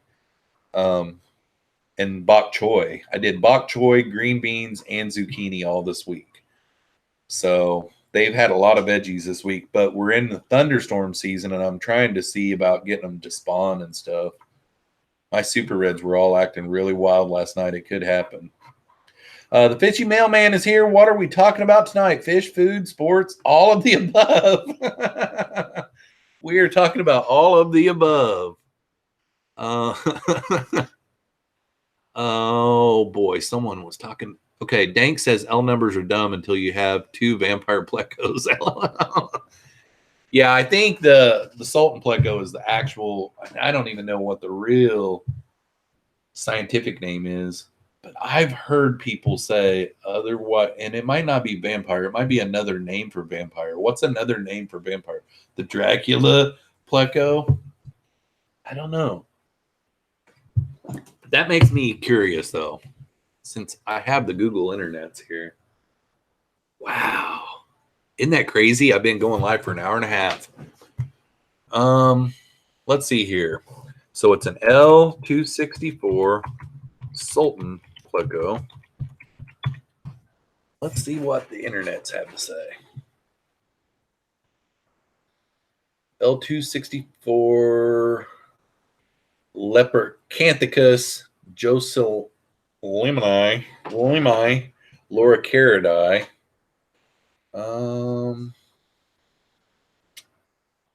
Sultan pleco. Okay, let's do this. Are the sometimes called vampire pleco? I'm probably just wrong.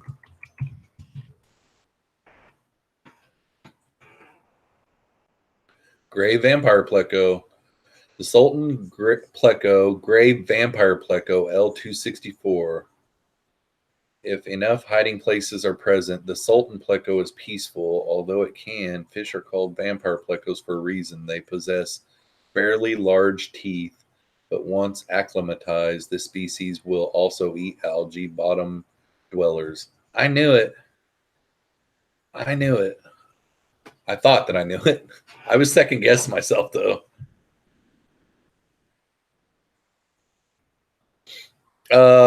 Jason says, yeah, Lepercanthicus, which include L264s as a group, are considered vampire plecos.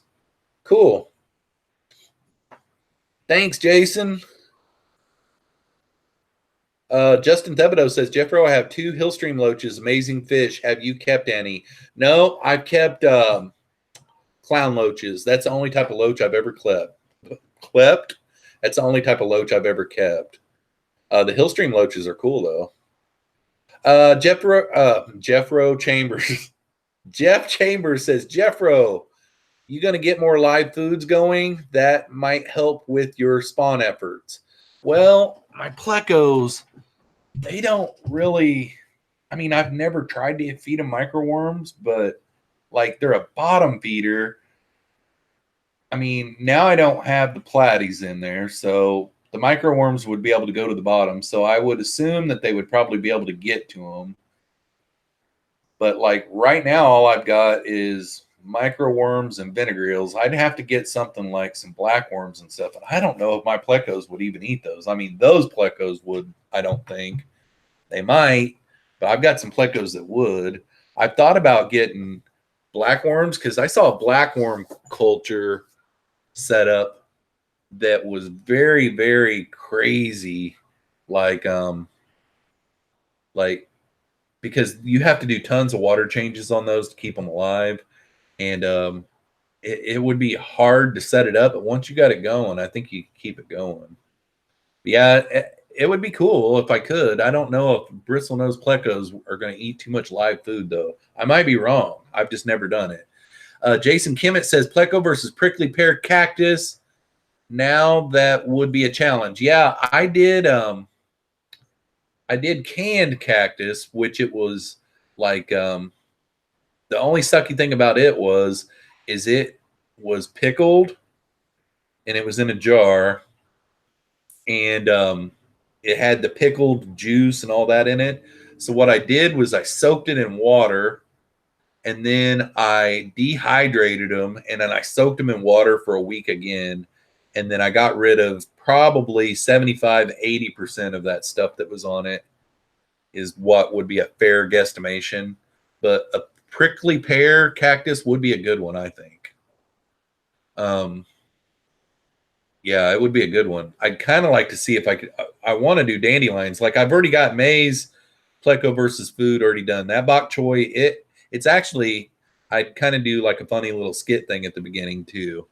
And I haven't done a whole lot of those, but I'm getting to where I've been doing these videos for so long. I'm getting to where I feel pretty good behind the camera, and like things are just kind of flowing for me right now. So I do kind of like a little funny, goofy skit at the beginning. Otter Creek Aquatics in the house. What's up, everyone? What is up, buddy? Nice to see you. Aqua Balls is here. I haven't seen you in forever, buddy. What is up? He says my discus acting like they want to breed, so made a mat and filter divider. That's awesome.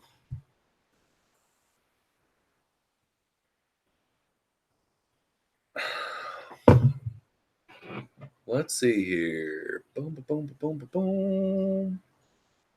And I think, Jason, I think Dan Slee was the one that came up first with the idea of prickly pear cactus. I'm pretty sure. I try to remember people that first came up with it that way whenever I do the video, but it kind of backfired on me this time because I had forgot.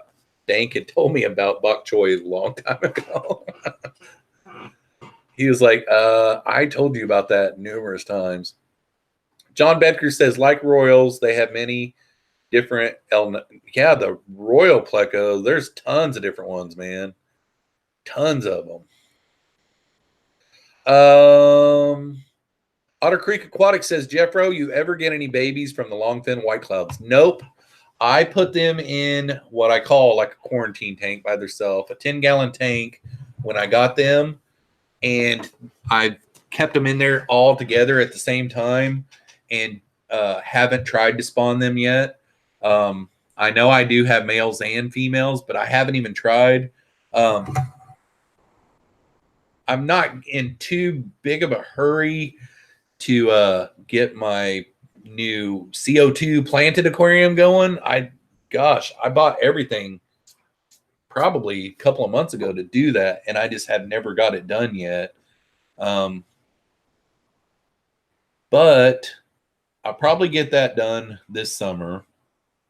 And when I do that, after I get that tank going, I wanted to put my longfin white cloud minnows in there and have them colony spawn. But I'm going to try at least put a male and a female out in the summer tubs this summer. I've got my summer tubs going. I do have my platies out in one of my summer tubs, but it's really like overnight temperatures are supposed to really drop really bad tonight. So probably tomorrow I'll need to take them out. Tomorrow is supposed to get down really, really cold. So I want to try to do them out in summer tubs. I've heard different, like I've heard some people say they like to keep it down in the low 70s, and that's not going to be. And then I've heard other people's that they've spawned them up in the high 70s. So I don't know. I think I'm going to try to summer tub them this year. But I haven't tried to spawn them yet. I could. I know I could. I've spawned that type of fish before. So I'm just kind of not in a big hurry. They're doing great. All of them are doing perfectly fine. Jeff Chambers says, Jeffro, I know live blackworms are great to condition cories to spawn. I know they're not the same, but maybe something to explore. That is a good idea. I have been exploring it on the blackworms because of the simple fact that I do have some meat eaters now, and I don't want to just feed them shrimp, or clams and stuff like that only all the time, I've got one that's a meat eater that does like to eat veggies too. So Dan Slee said, nope, with someone else. I just suggested how to get them. Oh, okay. Gotcha. Hey, at least you're honest, Dan. You said that you've got some, didn't you, Dan? Maybe that's what I'm thinking. Maybe you said that whenever they get going, you could send me tons of them because someone else in the chat that night said that would be a good one. And you said that you could get me some. Maybe that's how you came into play there. Howard Massengale says, Jeffro, you ever tried a lemon? I can't probably do a lemon because fruit, I don't know that I've even done a fruit yet. Trying to think. I'd like to do apple before long. Apple's not really high in acidic content. That's what you got to be careful on. Like a lemon, they're on the top 10 for high acid content. And like I know my plecos would love pineapple. A lemon, they would probably taste it and then just run off, I bet. But I think a pineapple they would love. But pineapple's on the top 10 list too. And like strawberries are up there. Tomatoes are high in acidic content. There's a lot of those foods that I can't really do because it'll make them sick. And like the cheese, that would make a great video idea, but I think it would hurt their digestive system. But yeah, it's a great idea. I think lemon would be really, really good. But yeah.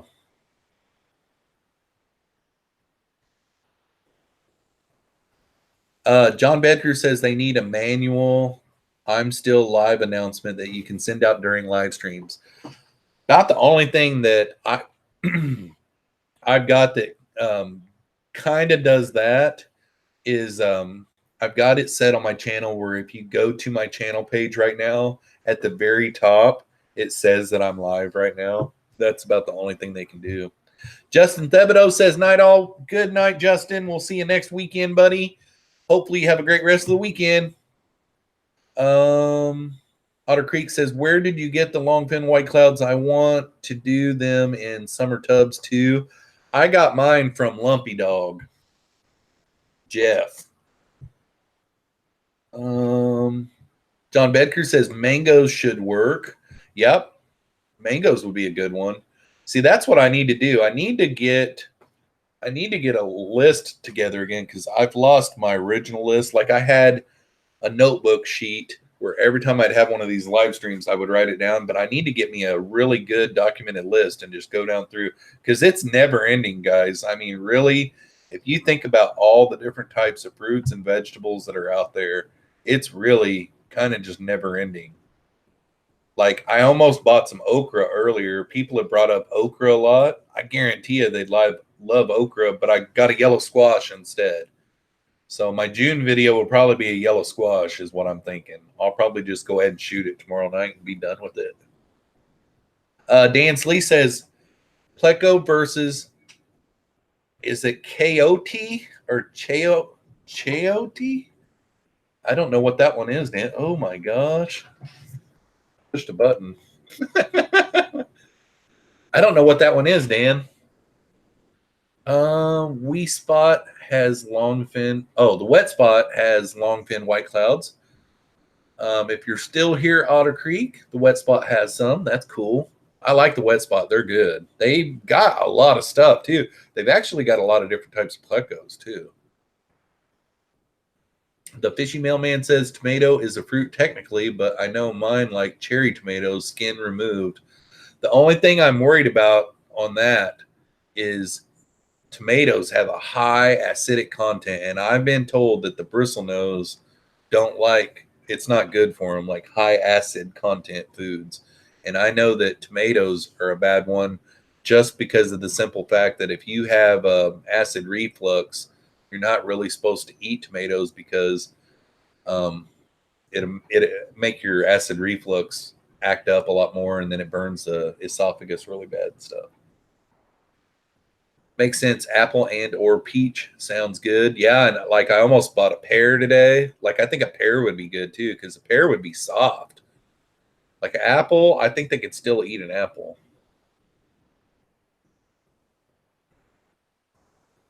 John Bedker says Corey did a fish room tour with a guy who had huge tanks of South Americans. They talk about fruit that work for fish in the interview. I didn't hear that part. I saw that video, but I did not hear that part. It's a funky type of squash. Some grocery stores carry it. Oh, okay, cool. Well, I got lucky whenever I got the bok choy idea. I went online at my grocery store that's here in town, and they said that they had it. So I was like, okay. And I went in there, and sure enough, they had it, and it was fresh, and it was awesome. Justin Thibodeau says, Jeffro, you did a fruit. You tried banana. You're right. I did. I forgot all about that. I was trying to sit there and think, like, I had never done a fruit before. Dan Slee says, make sure to take out the seeds for apple and pear and stone fruits, peach, etc. Ooh, that's a great idea. On the peach, it would have been obvious. I didn't know that pears had seeds in them, but I don't do a whole lot of pear eating, I'll be honest with you. But on the apple, that's a great thank you. Thanks for the heads up there. I wouldn't have never thought of it. Mel something fish room tour. Are you talking about the one where it's a farm and it's outside in the greenhouse? Or are you talking about an older one? Because I might be getting mixed up. I feel like blackberries would be common in a lot of fish diet, considering how they grow in the wild. May try them. That's a good idea. Most of the time, my biggest obstacle is how to put it in the tank. Like on the banana video, I probably messed up because a lot of people commented on that video. They think that the biggest reason why the plecos kept on jumping on the banana but then getting off of it real quick was because I let the banana peel on the bananas. What I was trying to do was if I put a banana without the peel down in the water, it's hard for me to pin it to where it will stay in view for the video. And like green beans, the only reason why I haven't done a pleco versus green beans is because the green beans start going all over the tank, and then I'm having to move to different areas of the tank. And the way that I shoot this one, I need the food to be stationary for time lapses and stuff like that, you know. So the green bean one, it would be a good one because I can dump a whole can of green beans in that tank and they will eat it all in probably an hour or two. So like, yeah. But like the banana one, I'd had the banana idea for a long time, and I just took a razor blade down and just cut a rectangle out of the front of the peel and just peeled it off to where there would be like a window for them to eat on. But I think what I messed up there is the peel is bitter, you know. Let's see here. David Gilkison said, everyone in the Midwest enjoying the snow today. The snow missed me because I'm pretty southern, but cold weather's here. The furnace is running. John Bedker says, got an inch. Dang. That is crazy. Craziness. Science Gal Aquatics made it back. Let's see how we're doing on time. We got about 15 more minutes left. Good grief. This time went crazy. David Gilkison said the GCCA swap tomorrow, Jeffro. Probably not going to be able to make it, buddy. Not Nola Jean says effing snow. Yeah, like last night. I think my fire outside finally went out. The last time I seen it was like 12:30, somewhere around in there.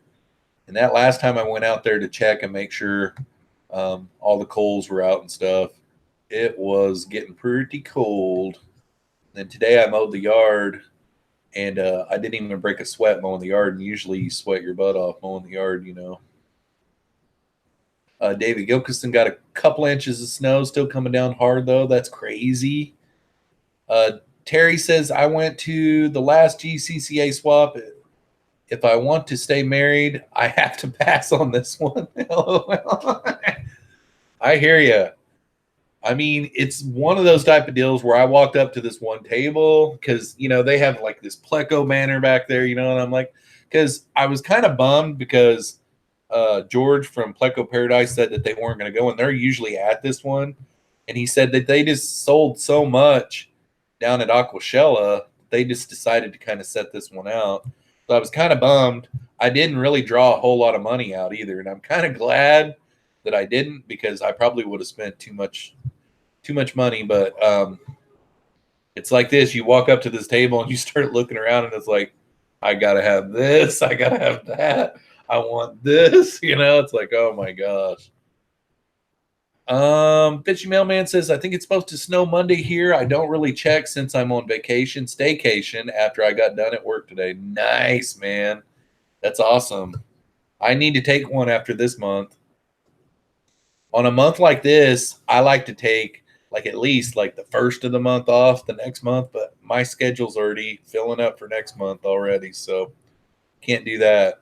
Like I deserve, like the month that I had, it's the best month of my whole career in sales ever in 22 years of doing this. And I deserve like to take myself out for a steak dinner is what I deserve to do because this month has been crazy. All right, we are at the bottom of the chat, so we got about a little over 10 minutes left. Anybody got any other questions before we go? The 186 Element says the New Jersey AS auction tomorrow, 800 plus bags on the block. Oh my goodness. John Bedker says the video is Aquarium Co-op titled 1,000 Gallon Aquarium. Okay, cool. I will have to look that up. Where'd my pen go?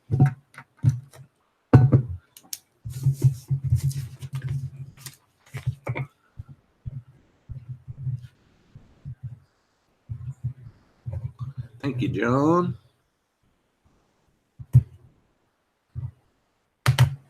I was hoping whenever you said that you had some fish that you might be wanting to get rid of, that you were going to want to get rid of your zebras at a really severely discounted price.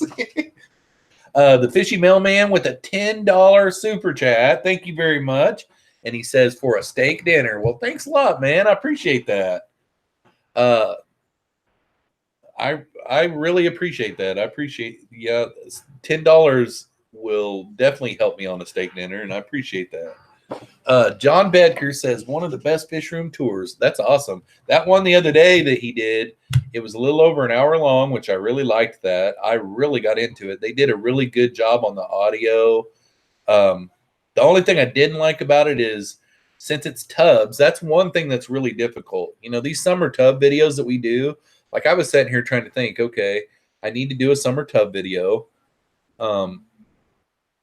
What do you do? I mean, like I've got some underwater cameras, you know, but like it's kind of hard to film, but I liked it. It was a good one. David Gilkison says, I like steak dinners. Yeah.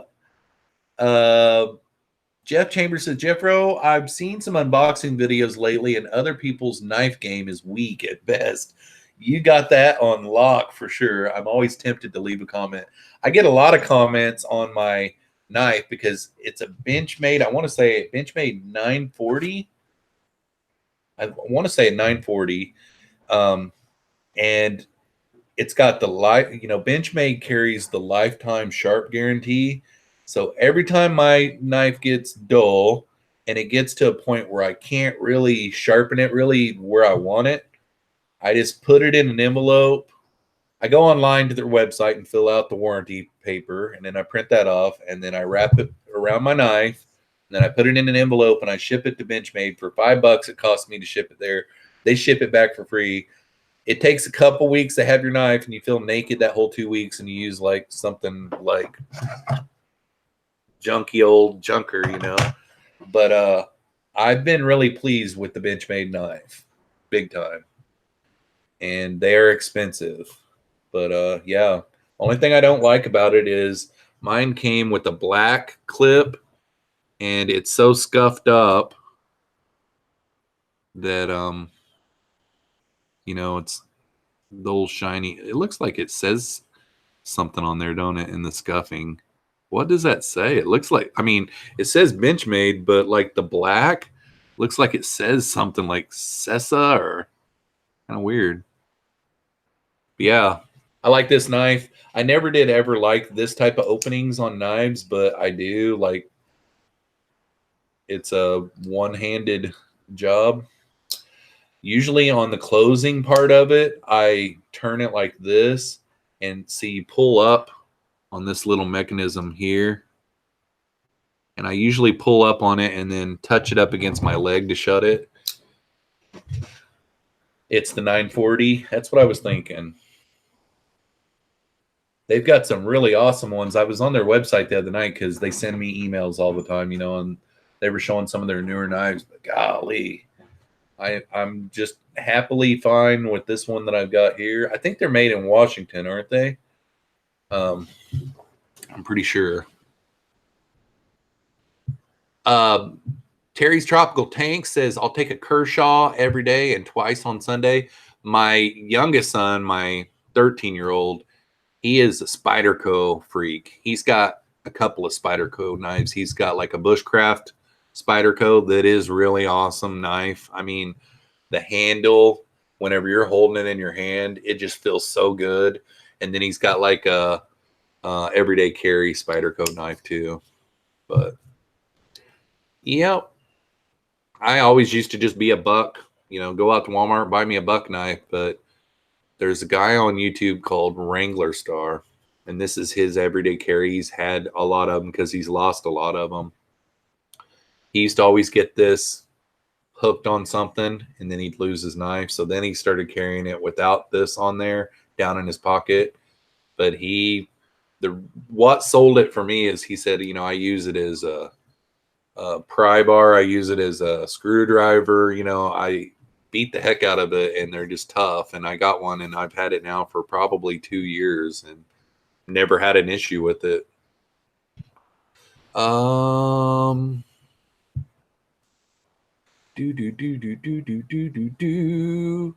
always carry a Leatherman. Yeah, Leatherman's good too. I've got a Leatherman somewhere. Tampa Tom says, "Hey, fish bro, late. I'll have to catch the replay. Nice to see you, buddy. Have you been out slaying the fish or just cutting grass?" Every time I talk to you, it sounds like you're cutting a bunch of grass. Jester's Aquarium says, "Hello, all. I love my Kershaw, but I have many." LOL. Yeah. I've got tons of knives. My dad, that was one thing he always, it seems like every time it was either Father's Day or my birthday or Christmas, he would give me a knife all the time. I've got tons of knives. I've got some really cool Bowie knives. My dad gave me a really nice Bowie knife. And then I actually have an ALS customer that I had took care of his dad. His dad had ALS too years ago, probably 15 years ago or so. I did his dad's chair. And he really likes me a lot because he remembers me through all of that, And one day I was at his house and he said, "You see that knife over there?" And I'm like, "Yeah." And he said, "Will you go grab it for me?" And I went over and got it. And it's this big, really nice Bowie knife. And I handed it to him. And right when I handed it to him, he just goes like this and he handed it back to me. And he says, "I want you to have that." And he just locked eyes on me. And when someone gives you a knife like that, it really, I'll never forget it. Jeff Chambers says, "Time for a ZT next." I don't know what the ZT is. Is that a model for the Benchmains? I seen a Swiss Army knife the other day, and it doesn't have the toothpick. Do they not make them with the toothpick anymore? I loved the toothpicks. Like I had one that had a metal toothpick, and I had one that had the white nylon toothpick. I don't know. Anthony's fishy friend says, "You got to take me away from the fish. I love my Kershaw." Yep. Kershaws are a good knife. I've had Kershaws before, actually. I had the one, probably still got it somewhere. Pretty sure it was Kershaw knife that, like this part was kind of hollow, and then there was like a razor knife blade that went into it, and then there was the thing that came down and locked in, and it was a replaceable locking razor blade, but it like the razor blade looked like a knife blade kind of. It was shaped like a knife blade. That was the one Kershaw. And then I had a Kershaw saw. I've still got my Kershaw saw. ZT stands for zero tolerance. Oh, okay, cool. It's a brand, same company as Kershaw. Okay, gotcha. David Gilkison says, "I miss your water change live streams." Yeah, I've had a lot of requests for that. I will start it back up eventually. I just don't know when yet. Things have been a blur. Like this month, my work has been really crazy, but I'm really glad that I didn't start it up yet because this month would have been really tough. Like there was one Monday night when I didn't get home until 8:30 at night this month. Howard Massengale says, "Case lover here, also like CRKT. I think that's what they are."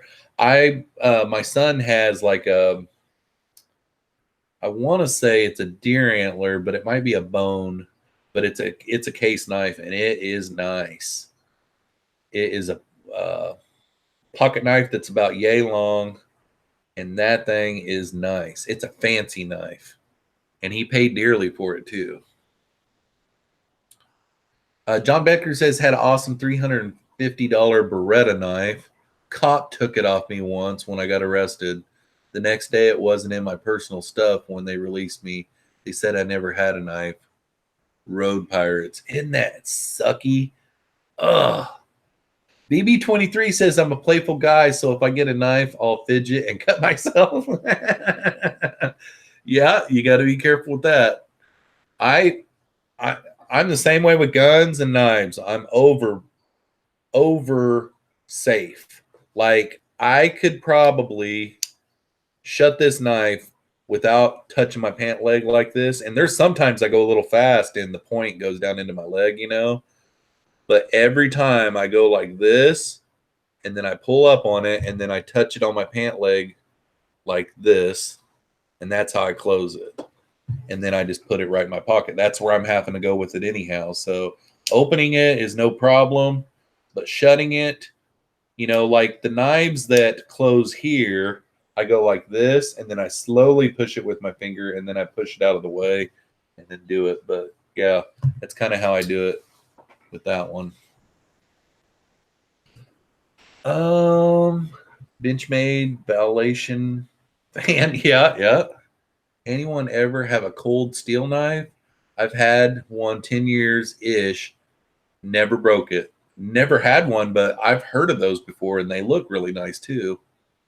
Colombian River knives and tools, I believe.